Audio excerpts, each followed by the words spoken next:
Sin est l'ancien dieu lune de la Mésopotamie. Son nom a évolué sous différentes formes durant les millénaires.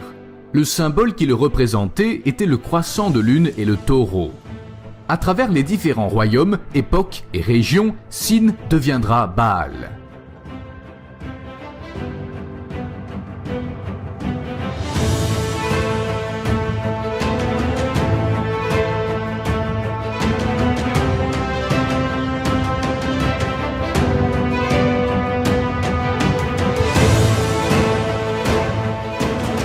Durant les différentes périodes de l'histoire, les dieux et déesses nés du paganisme adopteront le symbole de la lune, le taureau et l'astre brillant.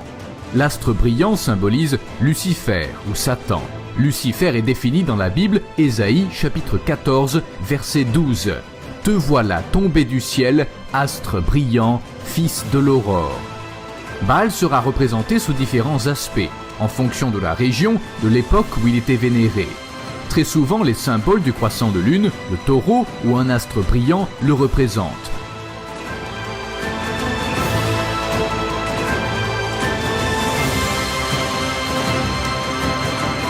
Des enfants étaient donnés en sacrifice à Baal afin d'obtenir des faveurs.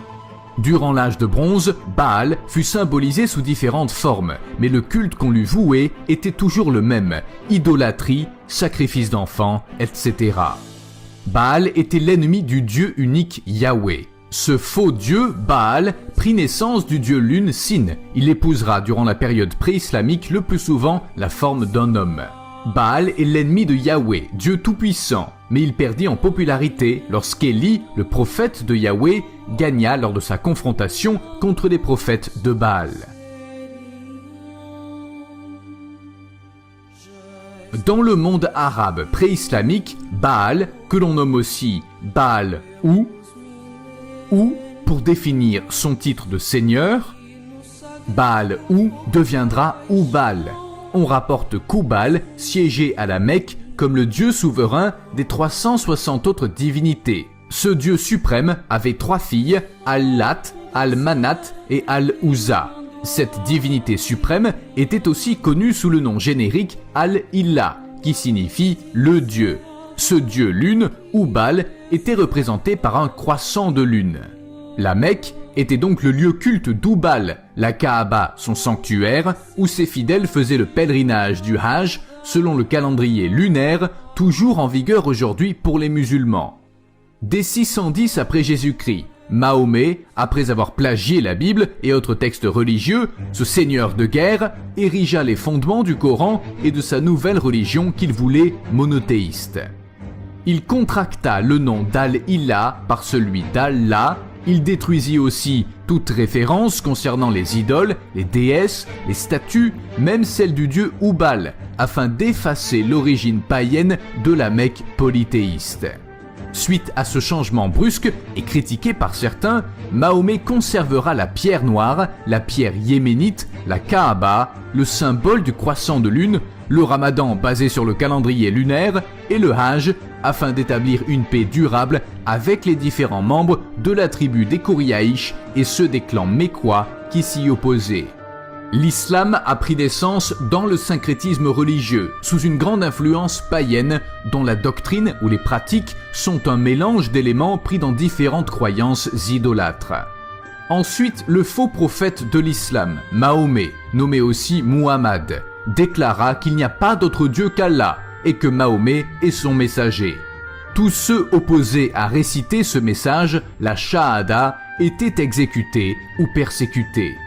Voilà la véritable origine de l'islam. Cette religion n'a pas commencé avec Abraham, comme c'est encore prétendu de nos jours.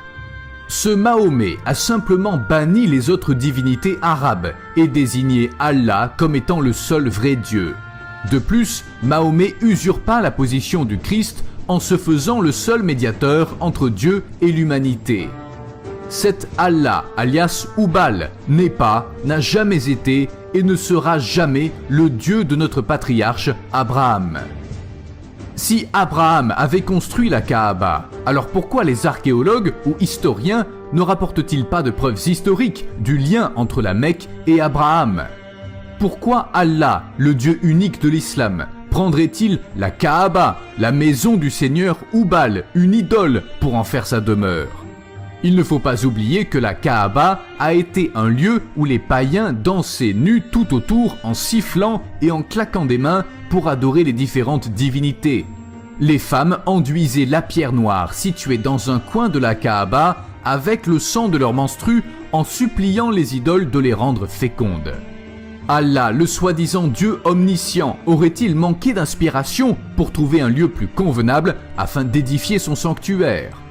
La Bible nous dit qu'Abraham, avec sa famille, quitta la région d'Ur, là où le faux dieu Lune était vénéré, et Yahweh dit à Abraham d'aller plutôt vers Canaan.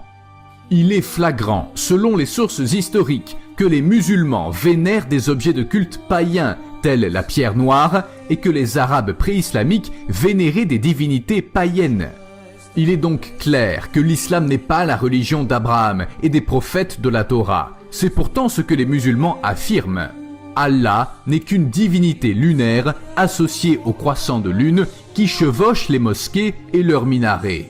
La signification de Hubal Sin, Allah, est contrôleur de la nuit et maître des ténèbres. Son emblème, c'est le croissant de lune, si célèbre dans le monde islamique encore aujourd'hui.